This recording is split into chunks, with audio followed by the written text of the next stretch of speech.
Pinahiya ng isang opisyal ng imigrasyon ang isang tahimik na manlalakbay sa paliparan. Wala siyang ideya na sa loob lamang ng 9 na minuto, babaguhin ng lalaking iyon ang kanyang buhay magpakailanman.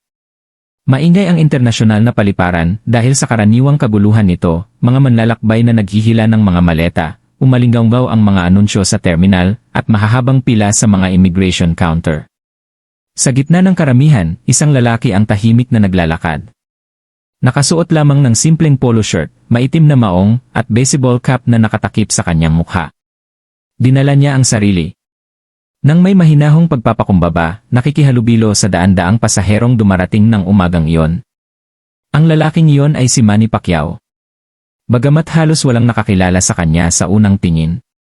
Habang papalapit siya sa immigration desk, iniabot niya ang kanyang pasaporte nang may magalang na ngiti.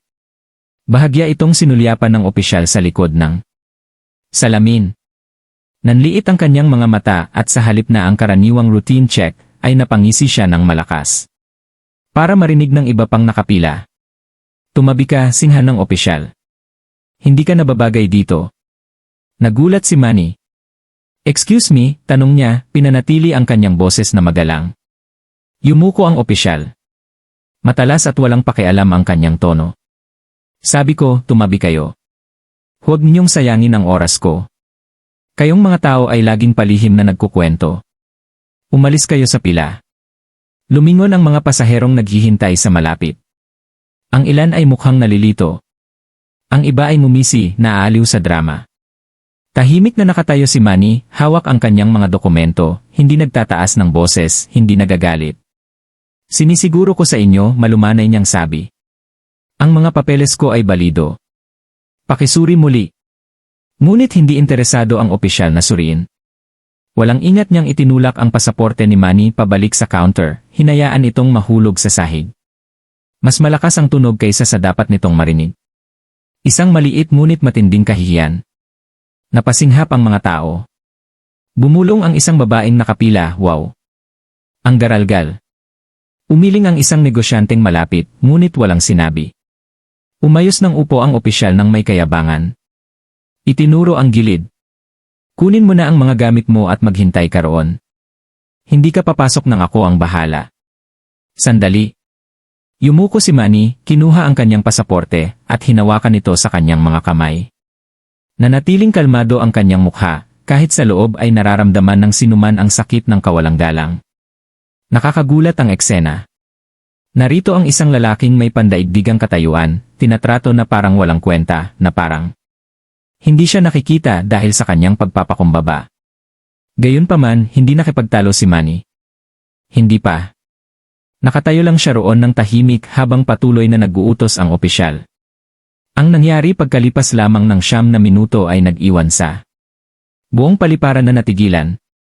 Ang boses ng opisyal ay dumaloy sa immigration hall, matalas at puno ng paghamak.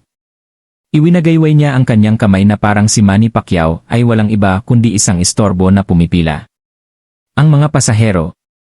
Sa likod ay nagsimulang magbulungan, ang ilan ay naiinip, ang iba ay mausisa tungkol sa nagaganap na eksena.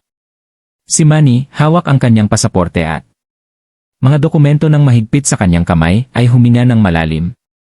Ayaw niyang lumikha ng eksena, ni ayaw niyang mapahiya ang sinuman. Nabuhay siya sa kanyang buhay na naniniwala sa pagpapakumbaba, kahit na nahaharap sa mga insulto. Ngunit ang paraan nito tinatrato siya ng opisyal na parang isang kriminal na sumusubok na palihim na pumasok sa bansa, tila malalim ang iniisip. Naiintindihan ko. Naabala ka, magalang nasabi ni Manny, matatag ang boses. Pero kung susuriin mo lang ng mabuti ang mga dokumento ko, makikita mong maayos ang lahat. Ngumisi ang opisyal, halatang nasisiyahan sa otoridad na inaakala niyang taglay niya. Yumuko siya sa counter, hininaan ang boses, ngunit sapat ang lakas para marinig ng iba sa malapit. Iwasan mo ang mga dahilan mo. Marami na akong nakitang katulad mo. Iniisip mo na dahil malinis ang pananamit mo at kalmado ang kilos mo, madali kang makakapasok. Hindi sa shift ko. Hindi ka nabibilang dito. Ang mga salitang iyon, hindi ka nabibilang dito, ay mas malakas kaysa sa anumang suntok. Ang buhay ni Manny ay itinayo sa pagpapatunay na nabibilang siya saan man siya lumaban, saan man siya naglingkod. Mula sa mga lansangan ng General Santos hanggang sa mga boxing ring ng Las Vegas, mula sa mga slums noong kanyang pagkabata hanggang sa Senado ng kanyang bansa, ang pagiging kabilang ay hindi ibinigay sa kanya. Karapat-dapat niya ito. At ngayon ang lalaking ito, na walang kaalaman kung sino talaga siya, ay pinalayas siya ng may kalupitan. Isang maliit na grupo ng mga manlalakbay ang hindi komportableng lumipat, nagpapalitan mga sulyap. Isang babae sa pila ang bumulong, bakit niya siya tinatrato ng ganyan? Wala naman siyang ginagawang masama.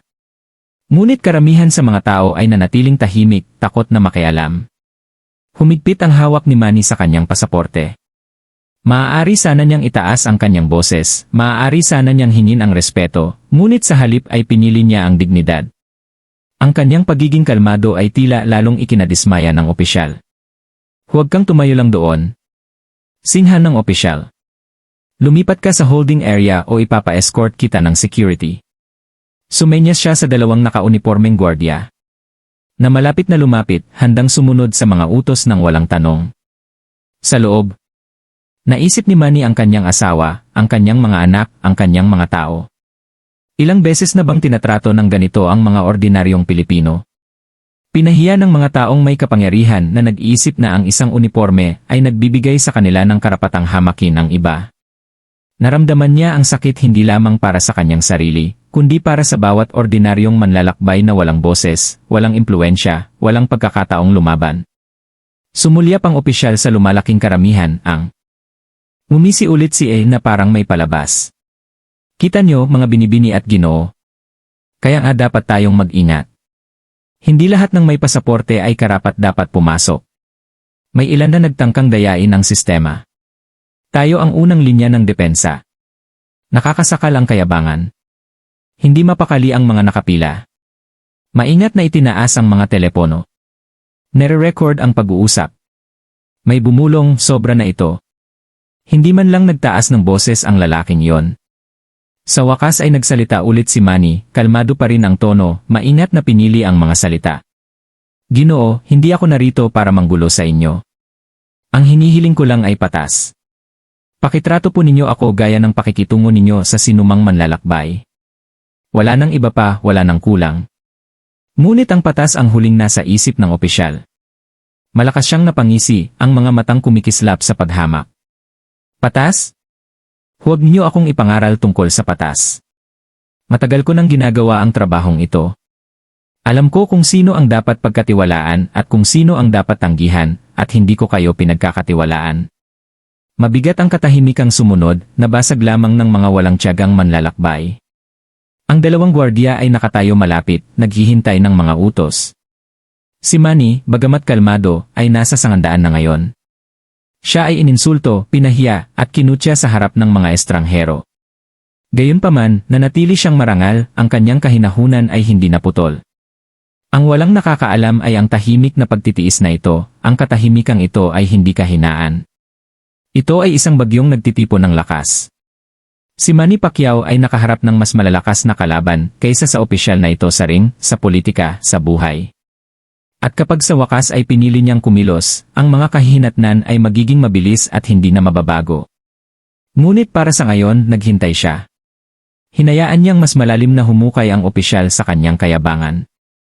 Hayaang masaksihan ng karamihan ang kawalan ng katarungan gamit ang kanilang sariling mga mata. Dahil sa loob lamang ng ilang minuto, makikita ng buong immigration hall kung sino talaga ang kanilang minamaltrato at magbabago ang lahat. Nakakita ka na ba ng isang taong inabuso ng otoridad ng ganito? Magkomento sa ibaba kung saan mo ito pinapanood. Humaba ang pila sa counter ng immigration, ngunit walang nangahas na magreklamo ng malakas. Sa halip, hindi komportable ang mga pasahero. Nagkukunwaring hindi nakikita ang nangyayari. Kahit na tumitindi ang tensyon sa mesa, isang lalaking mahinahon at mapagpakumbaba ang pinapahiya ng isang opisyal na ang boses ay puno ng kayabangan. Agresibo na itinuro ng opisyal. Ang pangalawang holding area, halos hinahaplos ng daliri ang dibdib ni Manny. Hindi mo ba ako narinig? Gumalaw ka o ipapakulong kita rito. Lumapit ang dalawang security guard, ang kanilang mga kamay ay nakapatong malapit sa kanilang mga sinturon, naghihintay ng senyales. Nanatiling hindi gumagalaw si Manny, relax ang kanyang mga balikat. Kalmado ang kanyang ekspresyon. Bahagya siyang yumuko, kinuha muli ang kanyang pasaporte, at maingat na ibinalik ito sa counter. Ang kanyang tinignang magsalita ay walang galit, tahimik lamang. Katatagan. Pakiusap, sabi niya, gawin mo ng maayos ang trabaho mo. Nasunod ko na ang lahat ng kailangan. Suriin mo ulit. Iyon lang ang hinihiling ko. Humagalpak ng tawa ang opisyal. Gawin mo ang trabaho ko. Huwag mo akong sabihan kung paano gawin ang trabaho ko. Sabi ko, hindi ka pa na-clear. Sinasayang mo ang oras ko at sinasayang mo rin ang oras ng iba. Sumenyas siya sa mga naghihintay na pasahero, na parang umaasa ng palakpakan para sa kanyang kahusayan, ngunit walang palakpakan na dumating. Sa halip may mga bulungan, mabababang. Bulungan na umalingaw sa pila. Bakit niya siya tinatrato ng ganyan, bulong ng isang babae habang hawak ang kanyang handbag. Mukha siyang magalang. Hindi pa nga siya nakikipagtalo. Bulong ng isa pang pasahero. Umiling ang isang lalaking nakasuit, bumubulong ng mas malakas kaysa sa kanyang inaakala. Masyado lang gustong-gusto ng ilang opisyal ang kapangyarihan. Gayunpaman, walang humakbang papalapit. Ang mga naroon ay naging tahimik na hukom, ang ilan ay nakikiramay, ang ilan ay nagdududa. Isang dalaga ang yumuko sa kanyang kaibigan at bumulong, siguro may ginawa talaga siyang mali. Hindi kikilos ng ganito ang opisyal ng walang dahilan. Ang bulong na iyon ay nakasakit ng malalim, hindi dahil narinig ito ni Manny, kundi dahil inuulit nito ang tinitiis ng hindi mabilang na ordinaryong tao kapag minamaltrato ng otoridad. Kadalasan, inaamin ng publiko na nagkasala kapag may sinisigawan ng isang uniforme. Kadalasan, ang katahimikan ay nagbibigay daan sa kawalan ng katarungan. Nanatiling. Hindi gumagalaw si Manny. Ang kanyang katahimikan ay isang kapansin-pansing kaibahan sa tumitinding galit ng opisyal. Hinampas ng opisyal ang isang stamp pad sa counter na nagpagulat sa mga manlalakbay. Sa tingin mo ba ay espesyal ka? Sa tingin mo ba ay inosente ka kapag nakatayo ka ng tahimik? Naaamoy ko ang mga sinungaling mula sa 1 milya ang layo. At ikaw? Hindi ka nabibilang dito. Ang pariralang hindi ka nabibilang dito. Bahagyang humigpit ang kapit ni Manny sa kanyang pasaporte, ngunit ang kanyang hindi natitinag ang mukha. Ang kanyang katahimikan ngayon ay mas makapangyarihan kaysa sa anumang salita. Kinabahan ng opisyal na tila desperado na sa isang reaksyon para sa isang pagsabog na maaari niyang gamitin bilang katwiran. Ngunit tumanggi si Manny na bigyan siya ng kasiyahang iyon. Ang mga pasahero ay nagsimulang palihim na iangat ang kanilang mga telepono, nire-record ang komprontasyon. Ang mga screen ay bahagyang kumikinang habang kumakalat ang eksena sa maraming lente. Napansin ng opisyal, ngunit wala siyang pakialam. Sa kanyang isipan, siya ay hindi mahahawakan. Ang kanyang kayabangan ay lumalago sa bawat segundong lumilipas. Isang matandang lalaki sa pila ang bumulong, ang opisyal na iyon, sumusobra na siya. Isa pang babae ang sumagot ng mahina, ginagawa lang niya ang kanyang trabaho. Siguro nararapat lang sa lalaki iyon. Ang pagkakahati sa karamihan ay ramdam na ramdam. Spaghatol, kawalang bahala, at simpatya na pawang nagbabanggaan sa katahimikan. Samantala, ang mga gwardiya ay nagbago ng kanilang timbang, nagtitinginan ng may pag-aalinlangan. Maging sila ay tila hindi mapakali sa tono ng opisyal, bagaman ang katapatan ay nanatili sa kanilang tabi. Sa wakas ay muling nagsalita si Manny, ang kanyang mga salita ay sinadya, ang kanyang boses ay kalmado, ngunit matatag. Ang paggalang ay hindi dapat maging opsyonal, malumanay niyang sabi. Ang bawat manlalakbay ay karapat-dapat sa dignidad. Hindi mo ako kilala, at hindi ko hinihiling sayo, ngunit hinihiling ko sayo na tratuhin mo ako ng patas, ang opisyal ay umikot ng kanyang mga mata ng sapat na malakas para marinig ng lahat. Itabi ang mga talumpati para sa isang taong nagmamalasakit. Hindi ka espesyal. Isa ka lang talagang problema. Nakakasakal ang sumunod na katahimikan. Hindi komportableng lumipat ang mga tao, ang ilan ay umiiwas sa eye contact. Ang iba ay nakatitig ng diretsyo, ang kanilang mga telepono ay nagre-record pa rin. Parang pinipigilan ng buong bulwagan ang paghinga, naghihintay ng kung ano para basagin ang tensyon. At pagkatapos ay nangyari ito. Isang maliit na boses mula sa likurang bahagi ng pila ang pumutol sa hangin. Teka, hindi ba si Manny Pacquiao yan? Lumingon ang mga ulo, bulong ang umalingaw sa pila. Isang lalaki ang naglabas ng litrato sa kanyang telepono, inihambing ito sa lalaki sa counter. Hindi maikakaila ang pagkakahawig. Lumakas ang mga bulong. Siya yan. Siya talaga yan. Si Manny Pacquiao. Ang senador, ang kampeon sa boxing.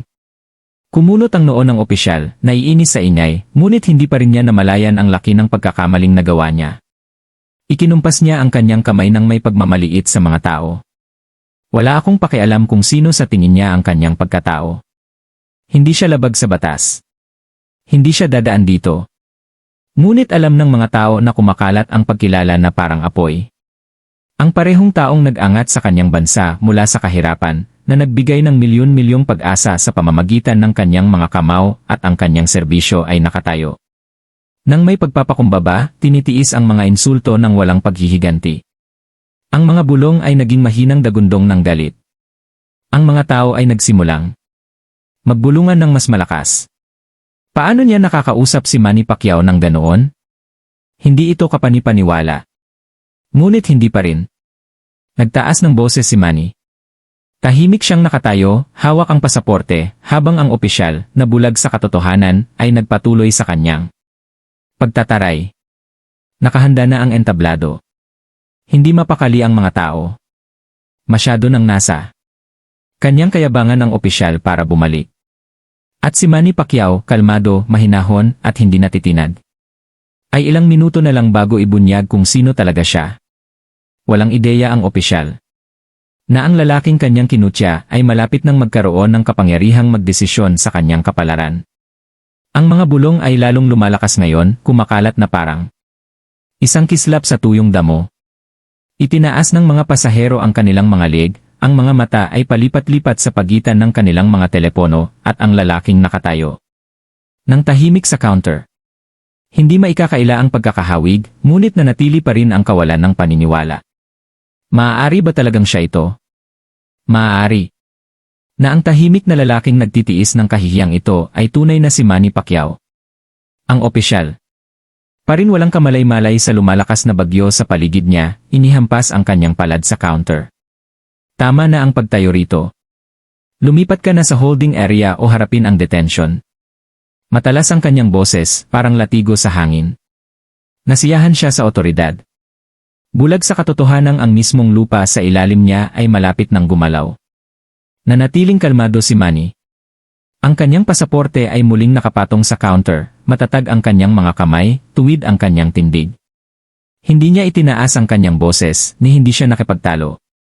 Sa halip, dumukot siya sa kanyang bulsa, kumuha ng telepono, at tahimik na nagtap ng isang mensahe. Banayad ang kanyang mga galaw. Halos hindi nakikita, ngunit napansin ng ilan sa malapit. Lumalim ang kuryosidad ng karamihan. Ano ang ginagawa niya? Sino ang kinokontak niya? Nagtatago ba ang mapagkumbabang manlalakbay na ito nang higit pa sa inaasahan ng sinuman? Ngumisi ang opisyal na mali ang pagkakaintindi sa ginawa. Humihingi ng tulong. Sige, tawagan mo ang iyong mga kaibigan. Tawagan ang iyong abogado. Walang magbabago. Hindi ka papasok dito nang walang pahintulot ko. Sumandal siya sa kanyang upuan, may kayabangan sa kanyang mukha, kumbinsido na nanalo na siya. Ngunit hindi sumagot si Manny. Ibinabalang niya. Ang kanyang telepono ang counter, nakayuko ang screen, at pinagsalikop ang mga kamay. Nakakabahala ang kanyang katahimikan. Samantala, ang mga bulungan ay nauwi sa mga usapan. Isang lalaking nasa katanghaliang gulang malapit sa likuran ng linya ang nagpakita ng kanyang telepono sa iba. Sa screen ay isang larawan ni Manny na nakasuot ng suit na nagsasalita sa isang kaganapan sa Senado. Siya nga yan. Sumusumpa ko na siya nga yan, sabi ng lalaki. Dagdag ng isa pang manlalakbay. Tingnan mo ang mga kamay niya. Mga kamay iyon ng isang mandirigma. Nakita ko na ang mga yan dati. Kumalat ang pagkilala na lumilikha ng pananabik. Gayunpaman, nanatiling matigas ang ulo ng opisyal, binabaliwala ang ingay sa paligid niya. Anong problema sa inyong lahat? Huwag kayong magpaloko sa mga panlabas na anyo. Walang espesyal ang lalaking ito. Gayunpaman, walang sinabi si Manny. Ang kanyang katahimikan ngayon ay sinadya, halos madiskarte. Hinayaan niyang lumaki ang mga bulungan, hinayaan niyang lumabas ang katotohanan ng natural. Sa boxing, alam na alam niya ang kahalagahan ng pasensya, naghihintay sa tamang sandali. Hindi ito naiiba. Isang batang lalaki, na hindi lalagpas sa 12 taong gulang, ang humila sa manggas ng kanyang ina at bumulong ng malakas, "Nay, si Pacquiao yan. Nakita ko na ang mga laban niya kay tatay." Mabilis siyang pinatahimik ng ina, ngunit nanlaki ang mga mata niya habang mas pinag-aralan ang mukha ni Manny. Hindi na matiis ang tensyon sa bulwagan. Ang mga telepono ay hayagang na-record na ngayon. Ding! Kinukunan ng mga kamera ang bawat pang-inis ng opisyal, bawat mayabang na kilos. May ilang pasaherong nag-livestream, ipinapalabas ang nagaganap na drama sa mundo sa labas ng paliparan. Sa wakas ay inangat ni Manny ang kanyang tingin, nagtama ang mga mata ng opisyal. Ang kanyang boses ay matatag, kalmado, ngunit may dalang bigat na nagpaangat sa mga tao. "Kilala mo ba ako?" Natatawang tumawa ang opisyal. "Siyempre. Hindi at wala akong pakialam. Maaari kang maging hari ng mundo at ipapadala pa rin kita sa holding area." Ang salita ko ay pinal na dito. Halos masakit panoorin ang kayabangan. Napasinghap ang mga tao, ang ilan ay umiiling sa kawalan ng paniniwala. Paano? Nakakaramdam ng bulag ang isang tao, labis na nalasing sa kapangyarihan na hindi niya makilala ang mismong lalaking nakatayo sa harap niya. Noon lang, naputol ang tensyon. Mula sa kabilang panig ng bulwagan, isang senior immigration officer ang sumugod patungo sa desk. Maayos ang pagkakaayos ng kanyang uniforme at mabilis ang kanyang paghakbang. Nakita niya ang live feed na kumakalat na online. Nakatanggap siya ng mga tawag sa mga huling minuto na nagpabilis ng tibok ng kanyang puso. Habang papalapit siya, bahagyang humiwalay ang mga tao. Ang mga bulungan ay nauwi sa mahinang bulalas. Sa wakas, may isang taong mas mataas pa rito. Huminto ang nakatatandang opisyal sa counter, nanlaki ang mga mata nang makita nila si Manny. Sa isang iglap, nagbago ang ekspresyon ng kanyang mukha mula sa pagkaapurahan patungo sa pagkabigla at pagkatapos ay sa ibang bagay maliban sa paggalang. "LR Senator," sabi niya, bahagyang nanginginig ang boses habang nakayuko ang kanyang ulo. "Patawarin niyo po ang pagkaantala. Hayaan niyo po ako mismo ang bahala dito." Natigilan ang buong bulwagan. Naninig ang mga hininga. Parang kulog ang salitang senador. Nakuha ng mga telepono ang bawat segundo, bawat reaksyon. Kumura pang bastos na opisyal dahil sa pagkalito. Sa unang pagkakataon, humina ang kanyang kayabangan. "Ano? Anong sabi mo?" Nauutal niyang sabi. Mas malakas na inulit ng nakatatandang opisyal para marinig ng lahat. Ito si Senador Manny Pacquiao, isang kampiyon, pilantropo, at kinatawan ng kanyang bayan. Sumabog ang mga tao. Ang ilan ay marahang pumalakpak, ang iba ay nakatitig lamang. Sa pagkamangha. Sa wakas ay nabasag na ng katotohanan ang hamog ng kayabangan. Nawala ng kulay ang mukha ng opisyal. Nawala ang kanyang dating kumpiyansa, napalitan ng nakikitang takot. Kinukutya, ininsulto, at pinahiya niya hindi lamang ang isang manlalakbay, kundi isang pambansang bayani, isang lalaking iginagalang sa buong mundo. Si Manny, nakalmado pa rin, ay walang sinabi. Kinuha lang niya ang kanyang pasaporte mula sa counter at naghintay. Ang kanyang katahimikan ay mas makapangyarihan kaysa sa anumang komprontasyon. Ang pananabik na yon ay nakabitin sa hangin. Ang kapalaran ng opisyal ay nasilyuhan na kahit hindi niya alam pa rin. At alam ng mga pasahero ang kanilang mga telepono na nagre-record pa rin na nasaksihan nila ang simula ng isang kwento na kakalat ng lampas sa mga pader ng paliparang iyon. Ngunit ang tunay na tugon ni Manny ay hindi lamang tungkol sa kanyang sarili. Ito ay tungkol sa bawat manlalakbay na napahiya ng ganito. Ang immigration hall ay naging isang entablado. Itinaas ang mga telepono, kumikislap ang mga kamera, ang mga tao ay nagbubulungan sa mga bulungan at hindi makapaniwala. Ang bastos na opisyal ay nakatayong natigilan, ang kanyang dating katapangan ay natutunaw na parang buhangin sa alon. Sa kabilang counter, si Manny Pacquiao ay nanatiling Tahimik, kalmado, hindi natitinag, ang kanyang katahimikan ay nag-uutos ng higit na paggalang kaysa sa anumang nakataas na tinig na magagawa. Yumuko muli ang senior officer, nagsalita ng may pagmamadali. Senador Pacquiao, lubos akong humihingi ng paumanhin para sa pagtrato na ito. Mangyaring hayaan mo akong ihatid ka agad. Ito ay hindi katanggap-tanggap. Hindi humakbang pasulong si Manny. Sa halip, itinaas niya ang kanyang tingin upang salubungin ang mga mata ng senior officer pagkatapos. Ibinalik ang kanyang atensyon sa lalaking nagpahiya sa kanya ilang sandali lamang. Natahimik ang buong hall, naghihintay.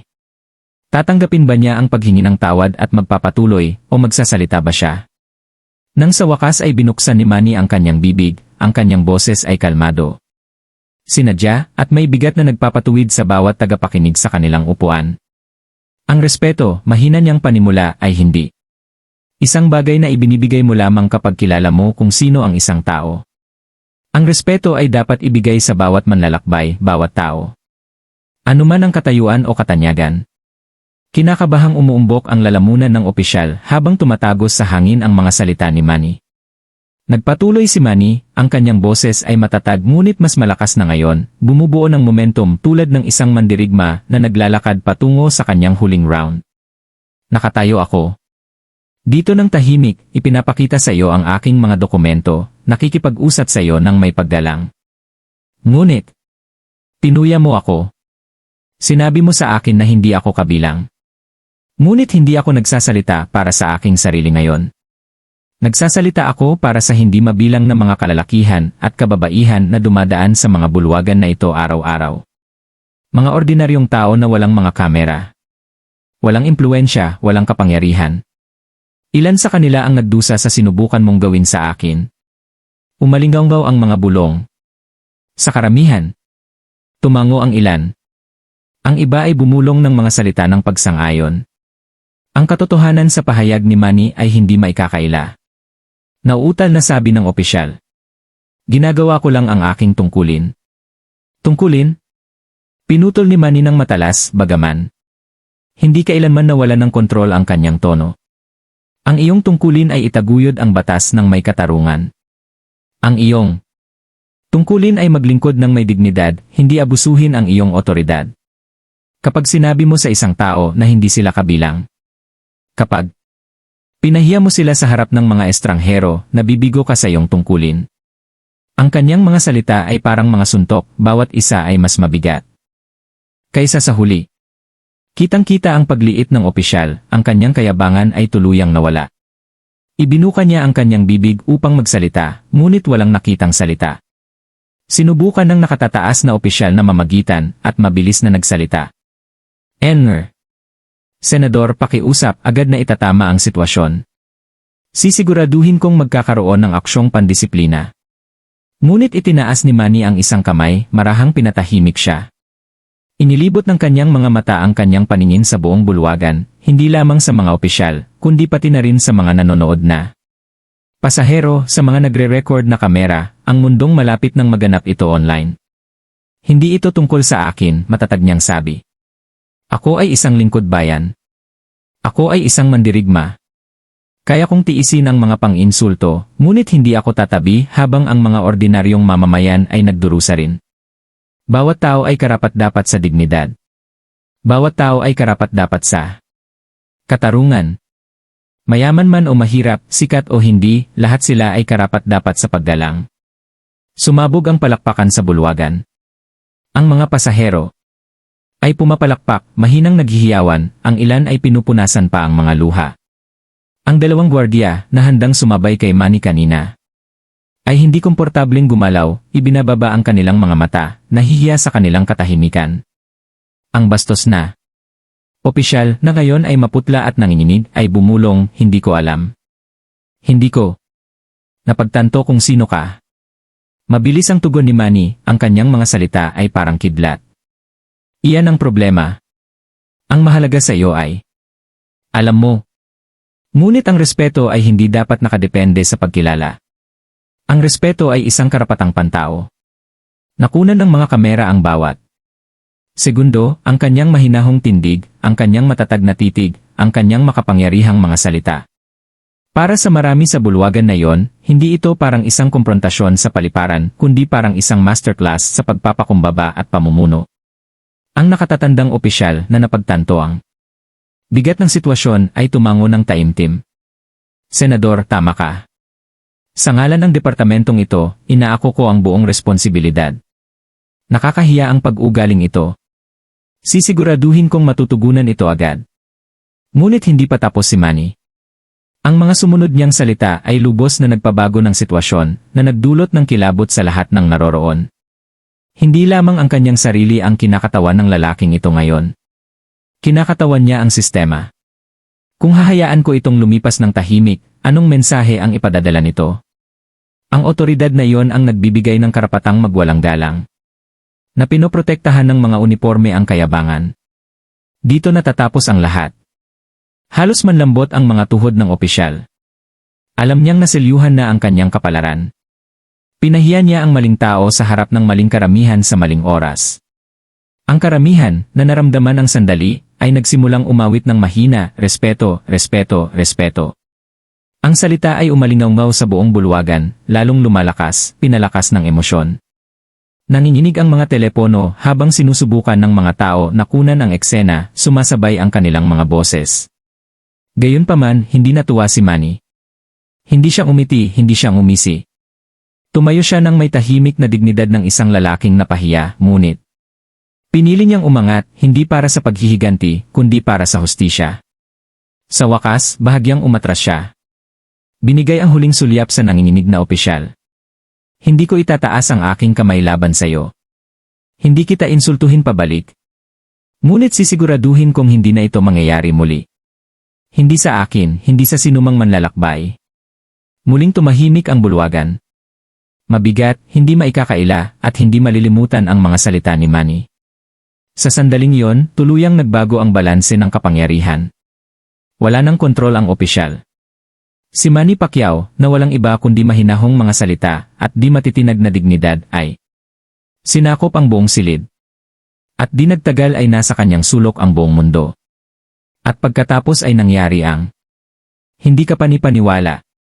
Mabilis na dumating ang parusa ng opisyal at nasaksihan ng buong bulwagan ang isang napakalakas na pagbabago na naiwan ang lahat na natigilan. Ang bulwagan ng imigrasyon ay hindi na lamang isang checkpoint. Ito ay naging isang korte, isang teatro, at isang larangan ng digmaan ng dignidad. Dose-dosenang mga pasahero ang nakataas ang kanilang mga telepono. Nare-record ang bawat segundo. Sa ngayon, ang mga live stream ay kumalat na sa labas ng paliparan. Sa labas, umuugong ang social media, ang mga hashtag ay nag-aalab sa galit at suporta. Ang nakatatandang opisyal na pinagpapawisan sa ilalim ng titig ng karamihan ay lumingon sa kanyang kasamahan, ang lalaking nangahas na ipahiya si Manny Pacquiao. Sumusobra ka na, mahigpit niyang sabi. Tumabi ka. Epektibo ka agad. Ang iyong suspinde habang hinihintay ang investigasyon. Nanlaki ang mga mata ng opisyal sa takot. Sinuspinde para saan? Ginagawa ko ang aking trabaho. Nabasag ang kanyang boses sa desperasyon, ngunit ang paniniwalang minsan niyang taglay ay nawala na. Ang kanyang mga salita ay hindi na tumatak sa otoridad. Ang mga ito ay mga sigaw ng isang lalaking nanonood sa pagkawala ng kanyang kapangyarihan. Hindi natitinag ang nakatatandang opisyal. Kinukutya mo ang isang respetadong senador, isang world champion sa harap ng publiko. Ngunit mas malala pa riyan, hindi mo iginalang ang isang manlalakbay. Hindi. Iyan. Paggawa ng iyong trabaho.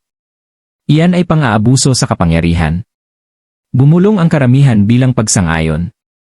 Ang ilan ay pumalakpak ng tahimik, ang iba ay bumulong. Sa wakas, namutla ang mukha ng kahiyahiyang opisyal. Tumingin siya kay Manny, na nakatayo pa rin ng matatag, kalmado, at hindi natitinag. Nanginig ang mga labi ng opisyal. Hindi ko alam. Hindi ko alam kung sino ka. Sa wakas ay nagsalita si Manny. Sa wakas, ang kanyang tono ay matatag, ngunit sapat na matalas upang tumagos sa katahimikan. At paano kung hindi ako si Manny Pacquiao? Paano kung isa lamang akong ibang tao, ibang ama, ibang manggagawa na nagsisikap na makita ang kanyang pamilya? Ganyan din ba ang kalupitan mo sa akin? Yumuko ang opisyal, hindi makasagot. Ang problema ni Manny. Naglakad si Uwe sa bulwagan, malinaw ang kanyang boses, pinalakas ng lubos na katahimikan ng mga nakikinig. Hindi ito tungkol sa akin. Tungkol ito sa libu-libong taong dumadaan dito na nahaharap sa parehong kahihiyan, ngunit walang boses, walang kamera, walang karamihan na magpoprotekta sa kanila. Ang otoridad ay hindi isang sandata. Ito ay isang responsibilidad. Mas malakas na pumalakpak sa pagkakataong ito. Ang mga pasaherong nagkakaisa sa sandaling iyon ay naghiyawan sa kanya. Ang ilan ay sumigaw pa ng pangalan niya, Manny. Manny! Manny! Ang iba naman ay sumigaw, respeto. Nyanig ng alingawngaw ang mga dingding ng bulwagan. Ang nakatataas na opisyal, na ngayon ay halatang nahihiya para sa kanyang departamento, ay yumuko kay Manny. Ginoo, tama po kayo. Ipapaalam ko agad ito. Haharapin niya ang mga kahihinatnan ng kanyang mga ginawa. Lumapit ang dalawang gwardiya, hindi para takutin si Manny sa pagkakataong ito, kundi para ihatid palayo ang kahiyahiyang opisyal. Bumagsak ang kanyang mga balikat, nabasag ang kanyang kayabangan. Lumagpas siya sa karamihan ng may nakayukong mga mata. Sinundan siya ng mga telepono sa bawat hakbang. Pumasok siya sa komprontasyon ng may pagmamalaking kumpiyansa. Iniwan niya itong kahiyahiya, nakasabit sa isang sinulid ang kanyang karera. Ngunit hindi pa tapos si Manny. Sandali, sigaw niya, ang kanyang boses ay may otoridad. Tumigil ang gwardiya. Natigilan ang opisyal, bahagyang humarap sa kanya. Muling tumahimik ang karamihan, naghihintay sa susunod na mangyayari. Humakbang si Manny. Ang kanyang presensya ay mapang-utos ngunit mapagkumbaba. Hindi ko hinihiling na ang lalaking ito ay wasakin. Hindi ko nais ng paghihiganti, ngunit hinihiling ko na ang sandaling ito ay magsilbing isang aral. Tratuhin ang bawat tao ng may dignidad. Bawat isa. Kung hindi, hindi ka karapat-dapat sa uniforme na suot mo. Sumigaw ang karamihan bilang pagsang-ayon. Tumulo ang luha sa mga mata ng ilang manlalakbay. Hindi na lang ito tungkol kay Manny. Tungkol ito sa bawat taong nakaramdam ng kawalan ng kapangyarihan sa harap ng kayabangan. Nanginginig na bumulong ang opisyal. Pasensya na. Tumango si Manny, hindi bilang pagtatagumpay, kundi bilang taimtim na pagkilala. Mahalaga lamang ang paghingi ng tawad kapag may pagbabago. Tandaan mo iyan. Dahil doon, umatras siya, hinayaan ng mga gwardiya na akayin ang opisyal palayo. Muling naghiyawan ang bulwagan, ngunit nanatiling kalmado at marangal si Manny. Hindi niya itinaas ang kanyang mga kamay bilang tagumpay, hindi siya nasiyahan sa kaluwalhatian. Malinaw ang kanyang mensahe. Hindi ito tungkol sa kanyang ego, kundi tungkol sa hustisya. Kinausap ng nakatatandang opisyal ang karamihan, nanginginig ang boses sa kahihiyan. Sa ngalan ng departamentong ito, ipinapaabot ko ang aking pinakamalalim na paghingi ng tawad kay Senador Pacquiao at sa lahat ng nakasaksi nito. Ang pag-ugaling ito ay hindi kumakatawan sa kung sino dapat tayo. Ngunit ang totoo ay kumakatawan ito sa isang katotohanan na marami ang hinarap at kaya naman ang sandaling iyon ay tumatama ng malalim. Alam ito ni Manny at kaya naman humarap siya sa mga pasaherong nakatingin hindi lamang sa kanila kundi pati na rin sa mga kamerang kumukuha ng bawat larawan. Sa lahat ng nanonood, sinabi niya na ang kanyang boses ay kalmado ngunit matalas. Tandaan na ang paggalang na ito ay libre. Walang bayad ang pagtrato sa isang tao ng may dangal. Ang kapangyarihan ay hindi nagbibigay katwiran sa kalupitan, at ang katahimikan sa harap ng kawalan ng katarungan ay nagpapahintulot lamang na lumago ito. Dapat tayong lahat ay gumawa ng mas mahusay. Tahimik ang bulwagan ng ilang sandali. Pagkatapos ay muling dumagundong ang palakpakan na pumuno sa espasyo na parang alon. Naghiyawan ang mga pasahero hindi lamang para sa lalaking nasa harap nila, kundi para sa katotohanang sinabi niya. Sa ngayon, ang insidente ay naging viral na. Binahan ng mga manonood online ang mga seksyon ng komento, pinupuri ang kapakumbabaan at lakas ni Manny. Ang mga salitang tulad ng alamat, tunay na pinuno, at paggalang ay pumuno sa mga feed sa iba't ibang platform. Ang mundo ay nanonood at ang mundo ay naantig. At nang sa wakas ay humakbang pasulong si Manny, ang mga dokumento ay madaling na clear. Ang kapalaran ng opisyal ay naselyuhan. Ang kapaligiran sa bulwagan ay nagbago. Ang kahihiyan ay napalitan ng tagumpay. Hindi isang tagumpay ng ego, kundi Ng prinsipyo, naihatid ang hustisya. Hindi sa pamamagitan ng galit, hindi sa pamamagitan ng paghihiganti, kundi sa pamamagitan ng dignidad, pagpapakumbaba, at isang hindi matitinag na kahilingan para sa respeto. Ngunit ang kwento ay hindi nagtapos sa paliparan. Ang sumunod na nangyari ay umalingaw sa mundo at muling nagpatunay kung bakit si Manny Pacquiao ay higit pa sa isang mandirigma. Nang makalusot si Manny Pacquiao sa imigrasyon, ang insidente ay laganap na sa lahat ng dako. Sa loob ng ilang minuto, ang mga video ng komprontasyon ay kumalat sa Facebook, YouTube, TikTok, at Twitter. Ang mga hashtag na John Respect All John Pacquiao at Justice in Siyam Minutes ay nagtrend sa buong mundo. Milyon-milyong tao na hindi pa nakakatuntong sa paliparang iyon ay naging saksi na ngayon sa drama. Nakita nila ang kayabangan ng isang opisyal. Nakita nila ang dignidad ng isang manlalakbay at higit sa lahat, nakita nila kung paano ang kahihiyan ng isang tao ay naging hustisya. Ipinalabas muli ng mga news anchor ang video sa pambansang telebisyon. Sinuri ng mga analyst ang mga salita ni Manny, pinuri ang kanyang pagpapakumbaba at katapangan sa moralidad. Inihambing ito ng mga komentarista sa kanyang mga araw sa boxing. Sa ring, ginamit ni Manny ang kanyang mga kamao. Sa paliparan, ginamit niya ang kanyang boses at ito ay kasing lakas din, ngunit ang kwento ay hindi nagtapos sa pagiging sikat sa publiko. Sumunod ang mga totoong bunga. Ang opisyal na nagpahiya kay Manny ay opisyal ng sinuspinde, ang kanyang mukha ay kilalang-kilala na ngayon sa social media. Isang panloob na investigasyon ang inilunsad at ang iba pang mga manlalakbay ay nagbahagi ng kanilang sariling mga kwento ng pagmamaltrato. Ang dating kayabangan ng isang lalaki ay nabunyag bilang bahagi ng isang problema sa EPER. Ang Departamento ng Imigrasyon, na nasa ilalim ng matinding pressure, ay nag-anunsyo ng mga reforma. Ipatutupad ang mandatoryong muling pagsasanay sa etika at respeto. Mas mahigpit na susubaybayan ng mga supervisor ang mga opisyal. At bawat pasahero, anuman ang pinagmulan, ay pinangakuan ng patas at propesyonal na pagtrato. Para sa marami, ang karanasan ni Manny ay naging isang mahalagang punto, isang kislap para sa pagbabago. Gayunpaman, nang tanungin ng mga reporter si Manny tungkol sa kanyang reaksyon, hindi siya nagyabang o nagdiwang. Simple lang ang kanyang mga salita. Hindi ko pinanindigan ang aking sarili. Pinanindigan ko ang lahat ng walang boses. Ang respeto ay dapat para sa lahat, hindi lamang para sa isang sikat. Ang mga salitang iyon ay mas mabilis pang kumalat kaysa sa mismong video.